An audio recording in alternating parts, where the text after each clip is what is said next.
What's up everyone? In this video I'm going to show you on how to mirror your iPhone display to your Mac just like this. It's a simple process. Just make sure to watch the full video without skipping any part.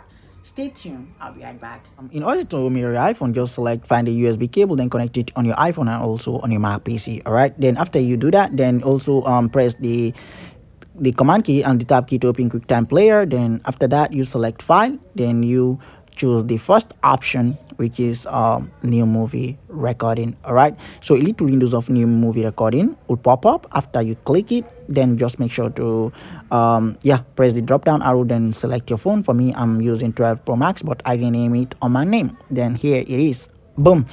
So now I can play around with it. You can also move it around, so anywhere you want. So here it is. So let me just try to play around with it and show you guys.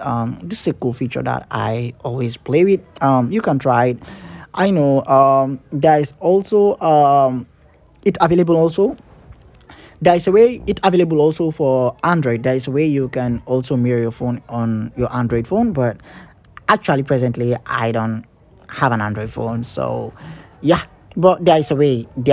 But once I have Android, I promise to do a tutorial about it. So more especially if you're a content creator, so this is a nice way you can show your viewers what is actually happening. So it's cool. You can try it, play around with it, and if you have any difficulty or question about it, just feel free to let me know. That is all about the video, guys. If you found it useful, please consider subscribing on this channel and hit that bell icon so that you don't miss any of my new updates. See you in my next video. Peace.